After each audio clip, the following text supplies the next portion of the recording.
আমি তফসির পড়াই 25 বছর। আপনি যখন তফসিরের কথা বলেন তা আপনি করেন তফসির। আসসালামু আলাইকুম রহমতুল্লাহ।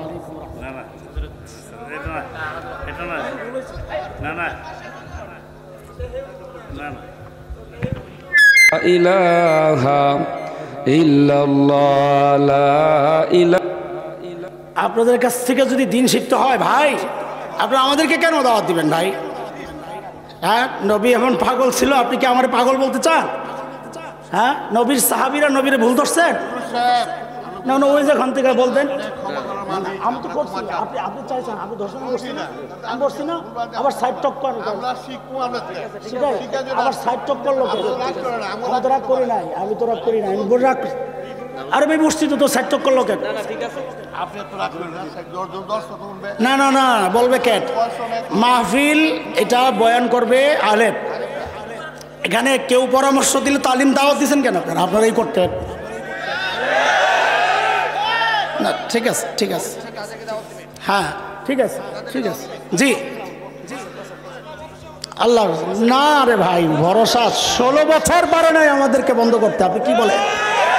হ্যাঁ, জালেমের স্বৈর শাসকের বিরুদ্ধে আঙ্গুল তুলে আমরা কথা বলছি। আমরা সেই মানুষ, হকের জায়গায় কোনো আপোষ নাই, আমরা কাউকে অশ্রদ্ধা করতে চাই না। কি তফসির, তফসির কি বুঝেন আপনি? আজান কি বুঝছেন? কি বুঝছেন বলেন? আপনি তফসির বলতে কি বুঝেন? আপনার বুঝ দিয়ে কি আমি বয়ান করব? ভাই আমি তফসির পড়াই 25 বছর। আপনি যখন তফসিরের কথা বলেন তা আপনি করেন তফসির। আসসালামু আলাইকুম রহমতুল্লাহ।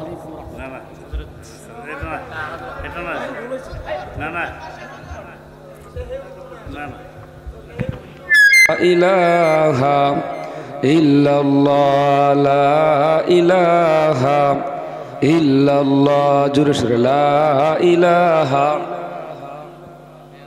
সুস্থ আমি তো এমনি বয়ান করতাম না, অল্প বলতাম। আপনারা আসছেন দেখেই তো ছেড়ে দিতেছি। আপনি আবার কোন বিষয় পাল্টাইতে খালাস খালাস। হ্যাঁ, আপনাদের কাছ থেকে যদি দিন শিখতে হয় ভাই, আপনারা আমাদেরকে কেন দাওয়াত দিবেন ভাই?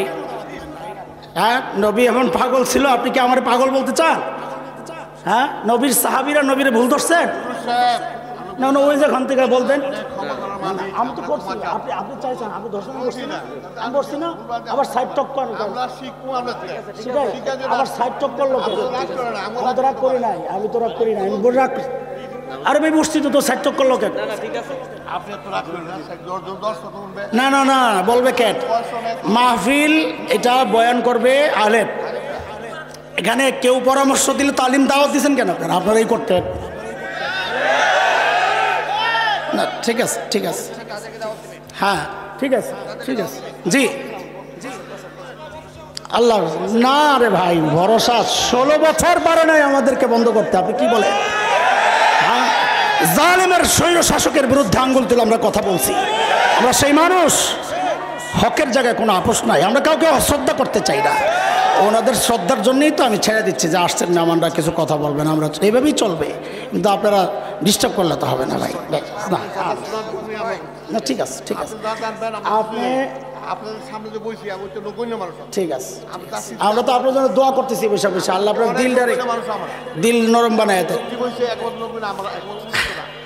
আমার তো কথা শেষের দিকে, শেষের দিকে, এমনি শেষের দিকে। আচ্ছা কি বলতেছিলাম, শোনেন শোনেন। পাল্লা একদিকে ভারী কই যাবে, আরেকদিকে হালকা হইলে পাল্লা ভারী, নেকির পাল্লা হালকা হইলে, কথা বলেন শেষ, আমার কথা শেষ। নেকির পাল্লা হালকা হইলে আল্লাহ তাআলা আমাদেরকে, আমি কথা শেষই করতেছিলাম, এমনি শেষ হয়ে যেত। আল্লাহ তাআলা আমাদের নেকির পাল্লাগুলো, যেই কথাগুলো বলছি আগে, অনেক আগের থেকে কথা শুরু হয়েছে, আপনারা তো সেই শুনতেছেন 8টার আগে, 8টা থেকে, তো কথা তো শেষের দিকেই আমার। আল্লাহ তাআলা যেন আমাদের এই আমলগুলো দিয়ে নেকির পাল্লা ভারী করা এবং গুনার পাল্লা হালকা করার তৌফিক দান করেন। ভুল বুঝাবুঝির কিছু নাই, আমি ভুল বুঝিও নাই, আমার কথাতে এমনি শেষ। আল্লাহ তাআলা আমাদের এই মুহতারামদের ইজ্জত আরও বাড়াইয়া দেন। আল্লাহ তাআলা এই মাহফিলকে কবুল করেন। আপনারা মুহতারামরা আসছেন, তাদের সালাম বিনিময় হবে, দোয়া চাইবে, শুনবেন। পরবর্তীতে আমাদের আরেক ভাই আসতেছেন কামরুল ইসলাম আরিফি ভাই, অনেক সুন্দর বয়ান করেন। তার বয়ান শুনি তারপরে দোয়া করে যাবেন ইনশাআল্লাহ তাআলা। আবারও দেখা হবে আপনাদের সাথে ইনশাআল্লাহ। আল্লাহ সে পর্যন্ত আমাদের সবাইকে ভালো রাখেন, আমিন। ওয়া আখিরু দাওয়ানা আলহামদুলিল্লাহি রাব্বিল আলামিন। আসসালামু আলাইকুম ওয়া রাহমাতুল্লাহি ওয়া বারাকাতুহু। আমি যে আয়াতটা তিলাওয়াত করছি, আগে আয়াতের একটু তরজমা শোনেন, অর্থ। আল্লাহ বলেন, বান্দার আমল মাপার জন্যে হাসরের মাঠে আমি ইনসাফের দাড়িপাল্লা দাঁড় করাবো। ইনসাফের দাড়িপাল্লা মানে কোরআনের একটা বৈশিষ্ট্য হচ্ছে, কোরআনের এক আয়াত অন্য আয়াতের ব্যাখ্যা হয়। আবার কখনো কখনো একই আয়াতে এক অংশ আরেক অংশের ব্যাখ্যা হয়। যেমন এখানে আল্লাহ বলছেন ইনসাফের দাড়িপাল্লা দাঁড় করাবো, মানি যেন আল্লাহ নিজেই বলছেন, মানি হচ্ছে ফালা তুজলামু নাফসুন শাইআ, কারো উপর বিন্দু মাত্র জুলুম করা হবে না। বিচারের জুলুম কি জিনিস গত 16 বছর আমরা দেখেছি। বিচারের নামের যেই প্রহসন, যিনি অপরাধী নন, রাজনৈতিক প্রতিপক্ষ হওয়ার কারণে তাকে অপরাধী সাব্যস্ত করে সর্বোচ্চ শাস্তি দেওয়া হয়েছে। আর যারা অপরাধী তাদেরকে মন্ত্রণালয় সহ নানান সম্মানের জায়গায় বসাইয়া তাদেরকে সম্মানিত করা হয়েছে।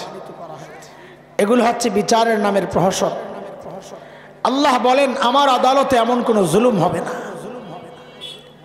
আরো ব্যাখ্যা দিচ্ছেন আল্লাহ, ওয়া ইন কানা মিসকালা হাববাতিন মিন খারদাল আতাইনা বিহা, কেউ যদি একটা সরিষা দানা পরিমাণ আমলও করে, সেটা গুনাহ হোক আর নেকি হোক, আল্লাহ বলেন সে আমল আমি পাল্লায় ওঠাবো।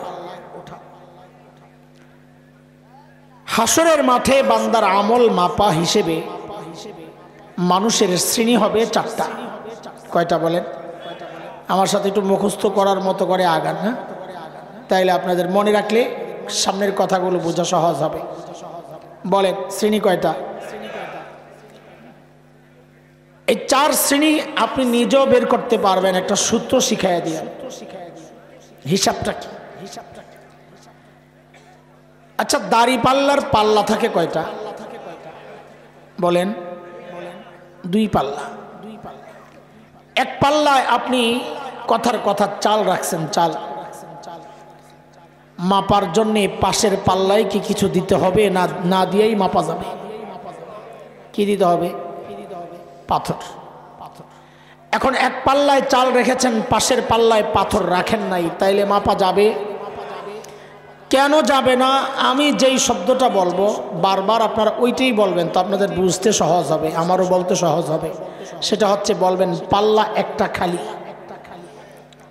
বলেন এই কথাটা বলেন, আবার বলেন।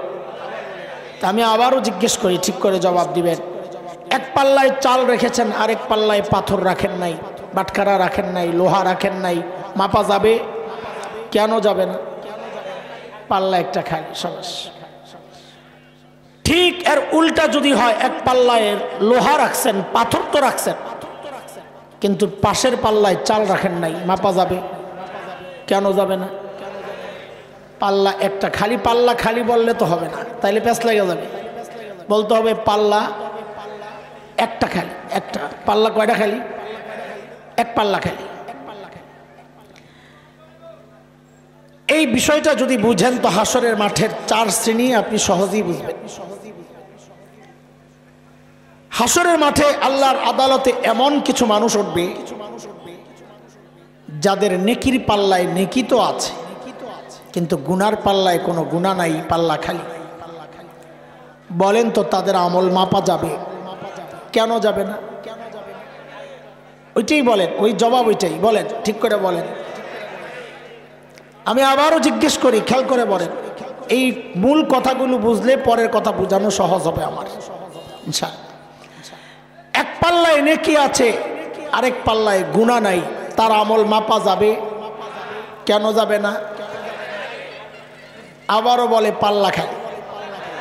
একটা না বললে ব্যাস লাগবে। বলেন পাল্লা একটা। এই জাতীয় মানুষ যারা, যাদের নেকির পাল্লায় নেকি আছে, গুনার পাল্লায় গুনাহ নাই, যেহেতু পাল্লা একটা খালি মাপা যাবে না, আল্লাহ এই মানুষগুলোকে বিনা হিসাবেই জান্নাত দিয়ে দিবেন। হিসাব হবে না। কেন হবে না? পাল্লা একটা খালি, মাপা যাবে না। বুঝতেন নি কথা? এটা তো সহজ সূত্র বুঝে গেছি, এখন ফয়সালা দিতে পারবো। কিন্তু আমাদের বুঝার জিনিস হচ্ছে তারা কারা, যাদের এক পাল্লায় নেকি আছে, পাশের পাল্লায় গুনাহ নাই, তারা কারা? উলামায়ে হক, আহলুস সুন্নাহ ওয়াল জামাআহ, উলামায়ে দেওবন্দ, সবার এই ব্যাপারে ফয়সালা, আকীদা এটা, সমস্ত নবী মাসুম, কোন নবী জিন্দেগিতে কোনো গুনাহ করেন নাই। আমার সাথে এই কথাটা বলেন তো, সমস্ত নবী নিষ্পাপ বলেন, আপনাদের জন্য সহজ শব্দ বলেন, সমস্ত নবী কি নিষ্পাপ? কোন নবী জিন্দেগিতে কোনো গুনাহ করেন নাই। কেন করেন নাই? অনেক কারণ আছে। তার মধ্যে সবচেয়ে বড় কারণ যেটা, সেটা হচ্ছে সমস্ত নবীকে আল্লাহ তাআলা নিজেই গুনাহ থেকে বাঁচায়া দিয়েছেন। যেমন হযরত ইউসুফ আলাইহিস সালাতু ওয়াস সালামের গল্প আপনারা জানেন। জুলাইখা যখন আটকাইছে, হযরত ইউসুফ তখন আল্লাহকে ডাক দিয়েছেন। সূরা ইউসুফের 23, 24, 25, 26, 27 এই আয়াতগুলোতে এই প্রসঙ্গটা আল্লাহ তাআলা এনেছেন। 24 নম্বর আয়াতে আল্লাহ বলেন, কাযালিকা লিনাসরিফা আনহু সুআ ওয়াল ফাহশা। আল্লাহ বলেন ইউসুফকে অন্যায় অশ্লীল কাজ থেকে আমি নিজে বাঁচাইয়া দিছি। তাহলে সমস্ত নবী গুনাহ থেকে বাঁচার বড় কারণ হচ্ছে আল্লাহ নিজেই বাঁচাইয়া দিয়েছেন। বলেন, আমি আবারও জিজ্ঞেস করি, সমস্ত নবী গুনাহমুক্ত ছিলেন, কোন নবী কোনো গুনাহ করেন নাই। কেন? আল্লাহ নিজেই। কথার পিছে কথা, প্রশ্নের পেছনে প্রশ্ন, যে সমস্ত নবীকে আল্লাহ কেন বাঁচাইছেন, এটা বুঝার জন্য 17 নম্বর পারার দ্বিতীয় সূরা, সূরাতুল হজ এর একদম শেষ পৃষ্ঠা, পারারও শেষ পৃষ্ঠা, 75 নম্বর আয়াত আল্লাহ বলেন, ইন্নাল্লাহা আসতাফা আদম। আল্লাহ তাআলা হযরত আদমকে নবুয়তের জন্য নির্বাচন করেছেন। না, 75 নম্বর আয়াতটা হচ্ছে আল্লাহ বলেন, আল্লাহু ইয়াসতাফি মিনাল মালাইকাতি রাসূলান ওয়া মিনান নাস। আল্লাহ বলেন সমস্ত নবী আমার নির্বাচন। নবী কার নির্বাচন? কোনো ভোটের না, কোনো ব্যক্তির না। নবীদেরকে কে নির্বাচন করেছেন? সূক্ষ্ম বিষয়। এখন কোন নবী যদি দুনিয়ায় পাপ করতেন, গুনাহ করতেন, তো আল্লাহর নির্বাচনটাই প্রশ্নবিদ্ধ হয়ে যেত। যে কাদেরকে আপনি নবী নির্বাচন করলেন, তারা মানুষকে গুনাহ থেকে কি বাঁচাবে? তারা তো নিজেই গুনায় জড়ায়। এই জন্যে আল্লাহ সমস্ত নবীকে গুনাহ থেকে বাঁচায় রাখছেন।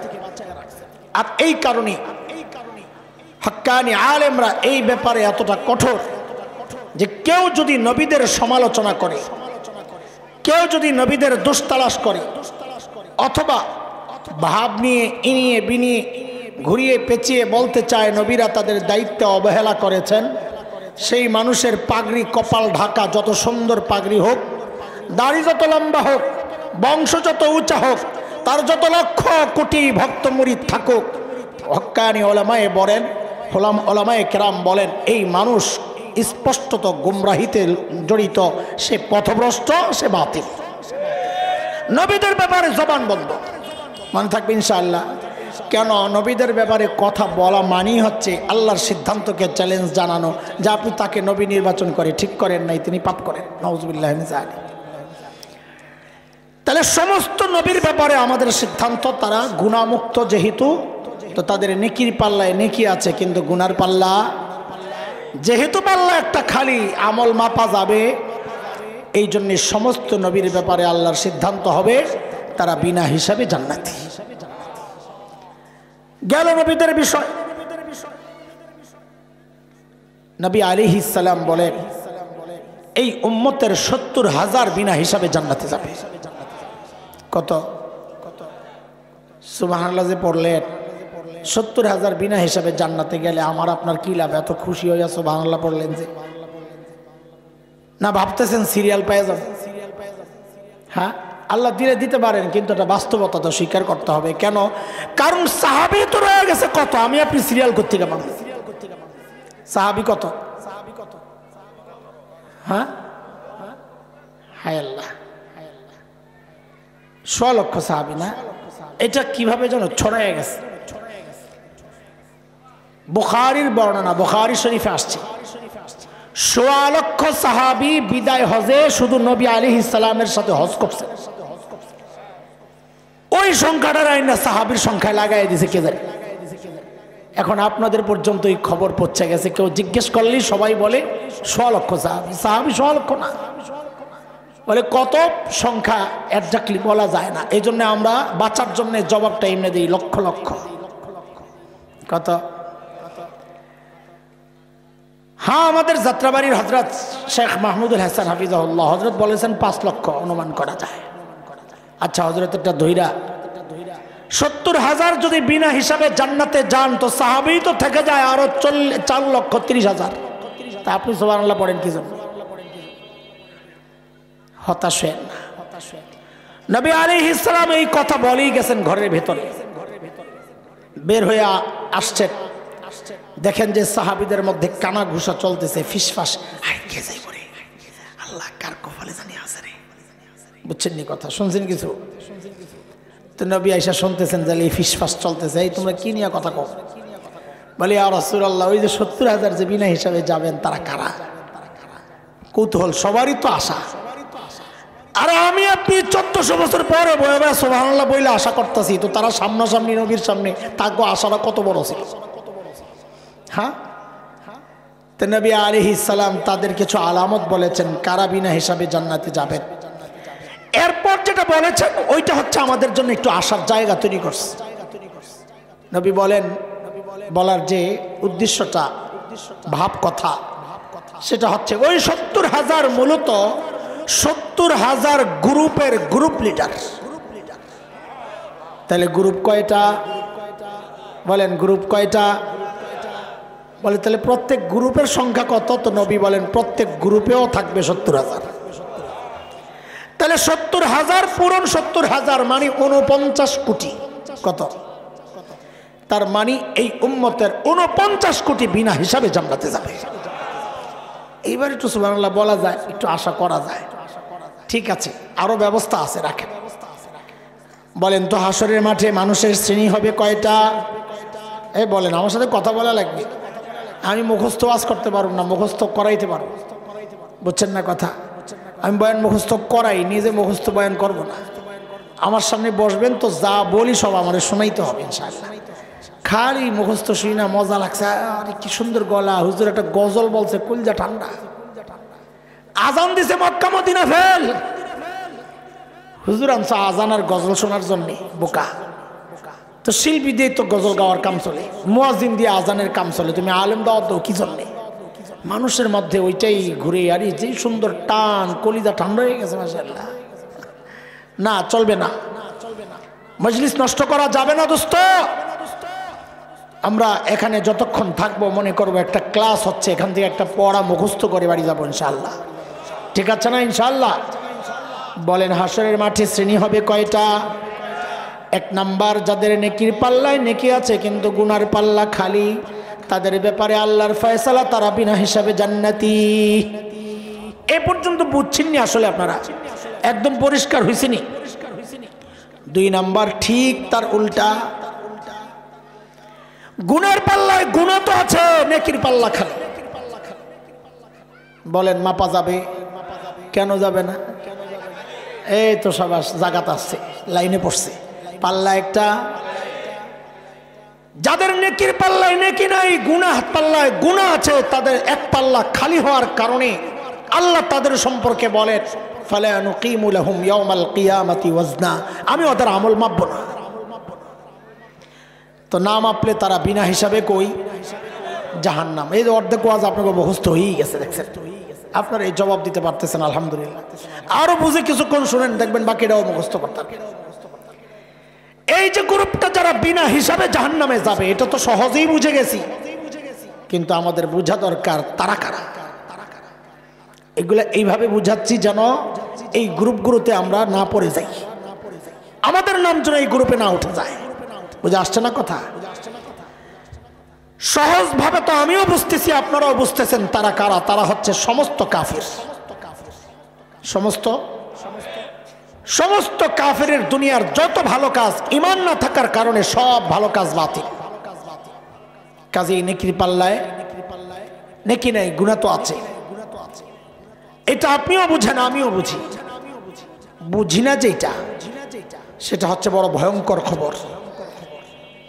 এই সমাজের এমন কিছু মানুষ আছে যে আপনার মতো মুসলমান নামওয়ালা, তাহাজ্জুদ পড়ে 80 রাকাত, ঘুম থেকে উঠে খালি জায়নামাজ খোঁজে,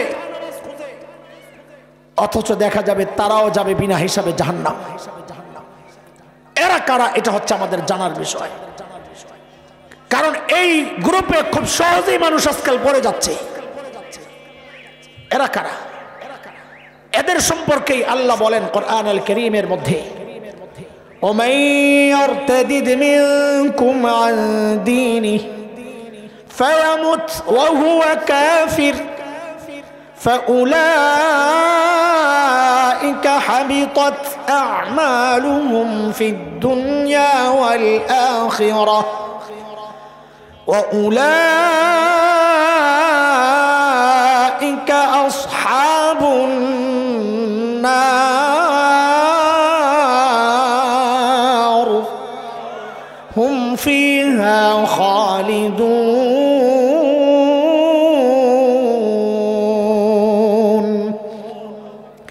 আল্লাহ বলেন যারা মুরতাদ তাদের সমস্ত আমল বাতিল। সমস্ত আমল যদি বাতিল হয় মুরতাদের, তাইলে নেকির পাল্লা খালি, সেও বিনা হিসাবে জাহান্নামী। বুঝেন নাই কথা? কি বুঝেন নাই? মুরতাদ কারা এটা বুঝেন নাই। মুরতাদ বিনা হিসাবে জাহান্নামে যাবে এতটুকু বুঝছেন, তা আমিও জানি, কিন্তু মুরতাদ কারা এটা বুঝেন নাই। মুরতাদ কারা এই বিশ্লেষণ করতে গেলে এটাই একটা স্বতন্ত্র বয়ান হবে আমার, সেই সময় নাই। আমি একটু উদাহরণ দিয়ে আপনাদেরকে বুঝাই মুরতাদ কারা। দোস্ত, আপনি সারা জিন্দেগি যদি টুপি না পরেন, আল্লাহ আপনাকে জিজ্ঞেস করবেন না তুমি টুপি কেন পরো নাই, কিন্তু টুপি নিয়ে তাচ্ছিল্য করবেন, সাথে সাথে আপনার ঈমান চলে যাবে। আপনি দাড়ি রাখেন নাই, হারাম কাজে জড়াইছেন, আল্লাহ চাইলে মাফ করে দিবেন, কিন্তু আপনি দাড়ি নিয়ে কটূক্তি করবেন, আপনি দিন থেকে বের হয়ে গেছেন, সাথে সাথে আপনার ঈমান চলে যাবে, আপনি মুরতাদ। আপনি পর্দা করেন নাই, হারাম কাজে জড়াইছেন, আল্লাহ চাইলে মাফ করে দিতে পারেন, কিন্তু পর্দা নিয়ে কটূক্তি করবেন, আপনি মুরতাদ হয়ে যাবেন, মানে দিন থেকে বের হয়ে যাবেন, বিনা হিসাবে জাহান্নামে চলে যাবেন। শরীয়তের যে কোনো বিধান আপনি মানেন নাই, ঈমানি দুর্বলতার কারণে আল্লাহ চাইলে মাফ করে দিবেন, কিন্তু শরীয়তের যে কোনো বিধান নিয়ে আপনি কটূক্তি করবেন, তাচ্ছিল্য করবেন, অস্বীকার করবেন, সাথে সাথে ঈমান চলে যাবে। বড় স্পর্শকাতর বিষয় দোস্ত। গত 16 বছর আমরা একটা বিষয় লক্ষ্য করেছি, কিছু হইলেই আমরা একটা জঙ্গি নাটক সাজাইছি।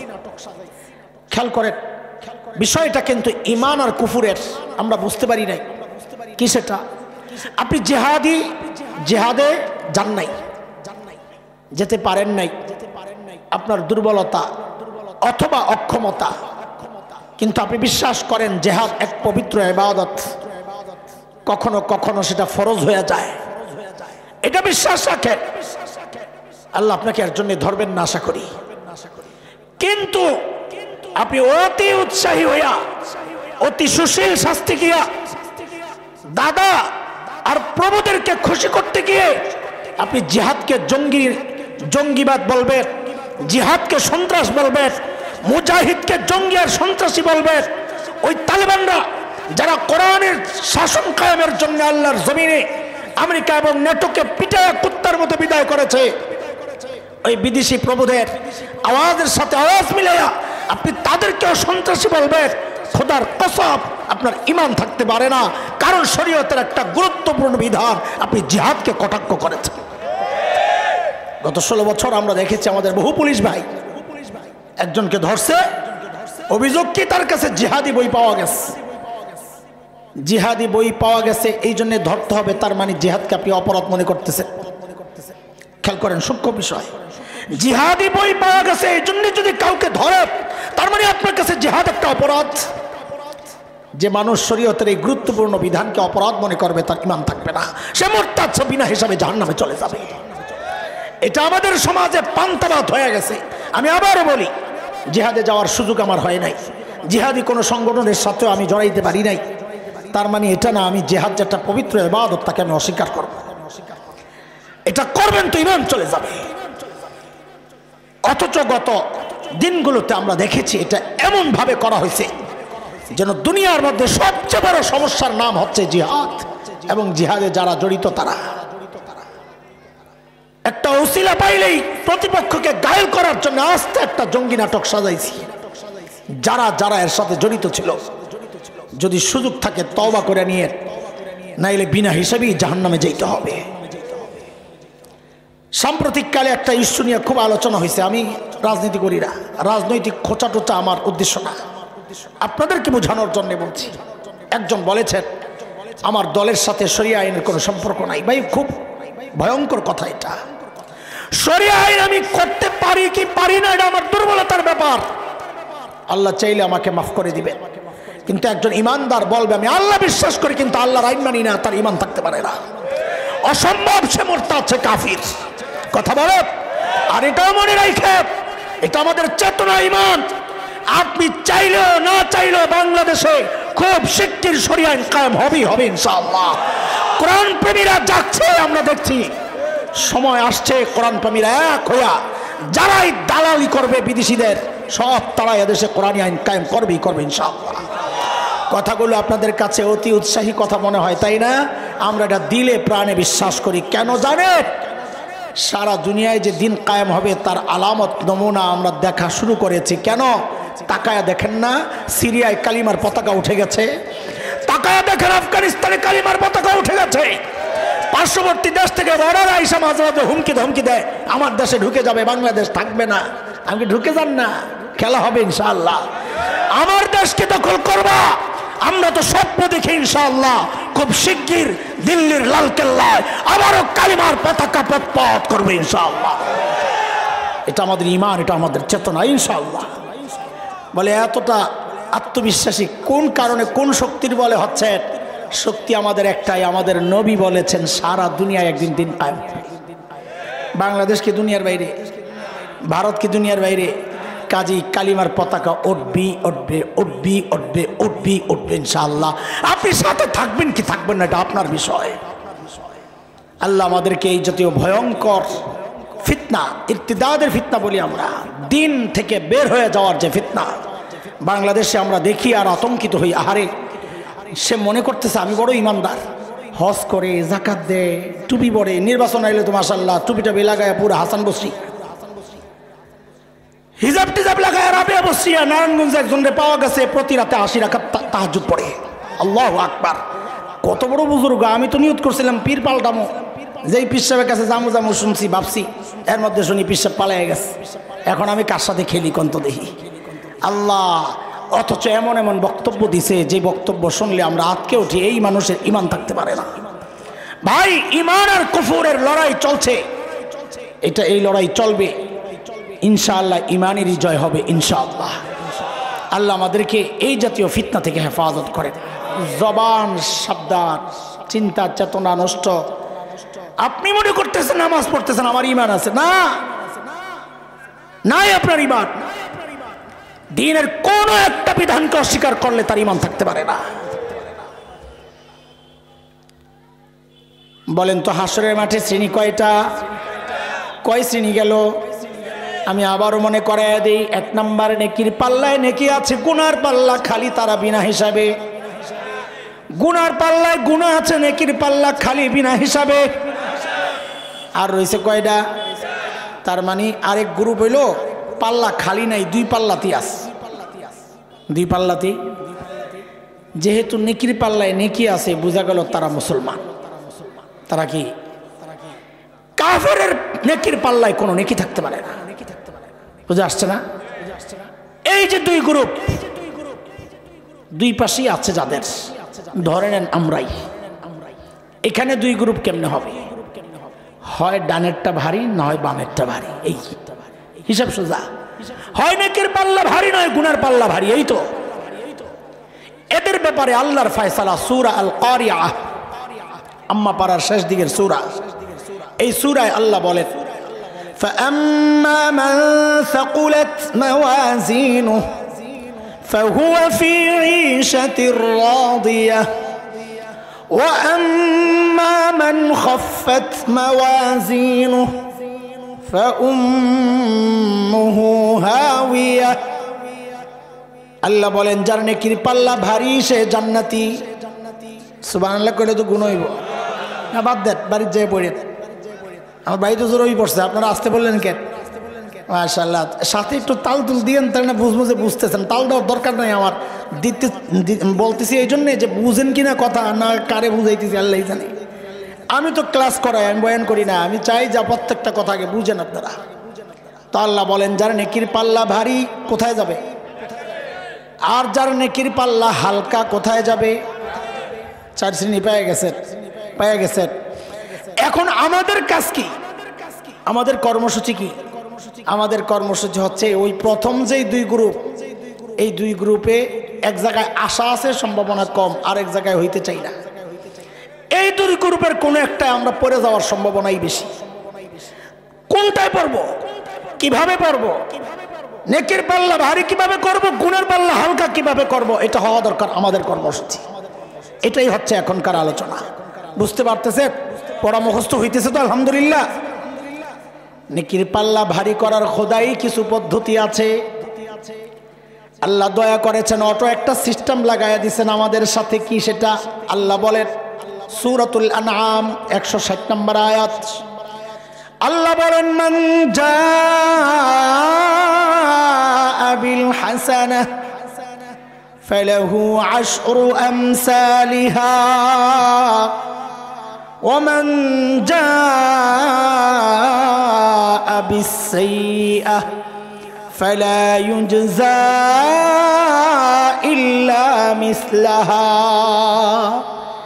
আল্লাহ বলেন যে নেকি করবে একটা, যে ইমানদার শর্ত, যে নেকি করবে একটা, আল্লাহ বলেন আমি তার আমল নামায় উঠায়া দিব 10টা। বলে নেকি একটা উঠবে কয়টা? গুনাহ একটা উঠবে একটা। এবার বুঝে শুনে জবাব দেন। একজন নেকি করছে একটা, গুনাহ করছে একটা। বলেন তো নেকির পাল্লা না গুনার পাল্লা ভারী? কেন? নেকির দিকে কয়টা?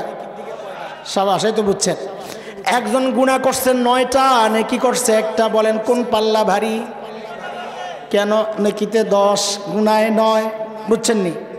এরে বান্দা, এই পদ্ধতিতে গুনার পাল্লা ভারী করছস তুই। বলে আল্লাহ পারি নাই।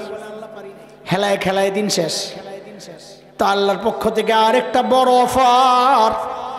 আল্লাহ বলেন যা তোরে একটা লম্বা টাইম দিয়ে দিলাম, রমজান আল মুবারক, রমজান মাস।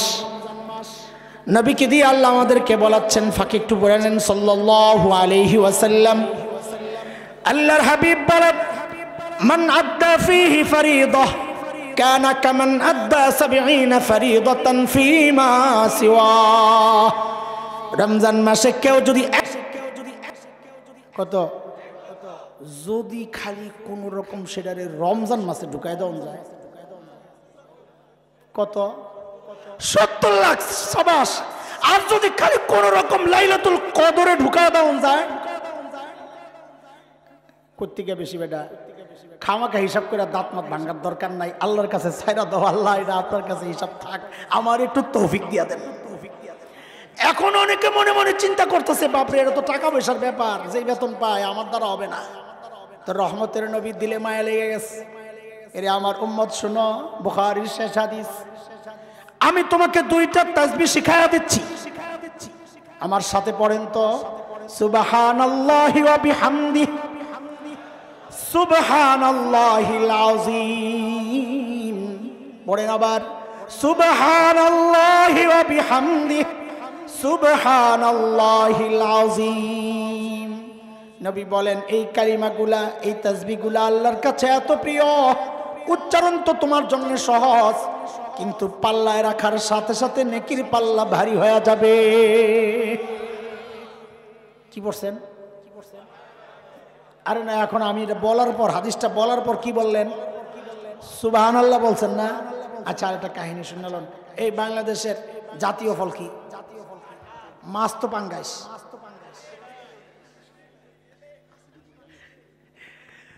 গরিবের জাতীয় মাছ পাঙ্গা। ওই যে পিচ্ছি একটা কইছে, ওটাতে ভাইরালের জন্য বললাম।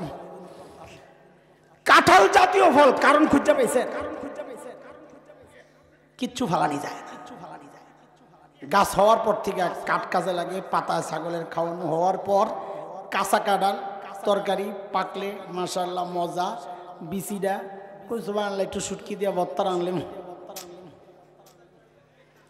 বোতাডি গরুর খাওয়ান, ফালানি গেছে না কিচ্ছু। এই কালিমাগুলোর অবস্থাও তাই। সুবহানাল্লাহি ওয়া বিহামদিহি, সুবহানাল্লাহিল আযীম। পড়ছে তো নেকির পাল্লা ভারী। কই শুই না পাবলিক পড়ছে খালি সুবহানাল্লাহ, নবী কইটাও ফালানি যাইব না, রাখ। বলে কি? আল্লাহর হাবিব বলেন কেউ যদি একবার দুনিয়ায় পড়ে সুবহানাল্লাহ, আল্লাহ তাআলা তার জন্য সাথে সাথেই জান্নাতে একটা গাছ লাগায়া দেন। এইবার যারা পড়ছে তাদের লাগছে একটা, এর লাগছে আরেকটা। এইবার যারা পড়ছে ওকে লাগছে আরেকটা, এগুলো লাগছে আরেকটা, লাগছে আরেকটা, আরে লাগছে আরেকটা, লাগছে আরেকটা। এ পশ্চিম দিয়ে আরেকটা লাগাও না, দক্ষিণ দিয়ে আরেকটা লাগাও, পূবে দিয়ে আরেকটা লাগাও, উত্তর দিয়ে আরেকটা লাগাও। ওই কোনাটা তো একটু ফাঁকা দেখা যায়, ওদিক দিয়ে লাগাও আরেকটা, ওই কোনায় আরেকটা। আরে চুপ থাকো কেন? লাইন ধরে খালি লাগাইতে থাকো না, লাগাও লাগাও লাগাও। এখন গাছ লাগানোর জজবা উঠছে, আর সারাদিন বয়ে বয়ে মোবাইল টিপে, আবার হাসে বেহায়ার গোষ্ঠী, শরম নাই। দেখছেন বাজান? আল্লাহ মাফ করো, কি সুযোগ আল্লাহ দিছে না, আমি করতেছি। আমার জন্য প্রতি মুহূর্তে জান্নাতে বাগান সাজানোর সুযোগ দিছিল আল্লাহ। অতিথিরা আসছেন, কথা আমি লম্বা করব না, জরুরি কথায় ঢুকে যাই। এইভাবে আমলনামা ভারী করার সুবর্ণ সুযোগ দিচ্ছেন আল্লাহ তার রাসূল। জি।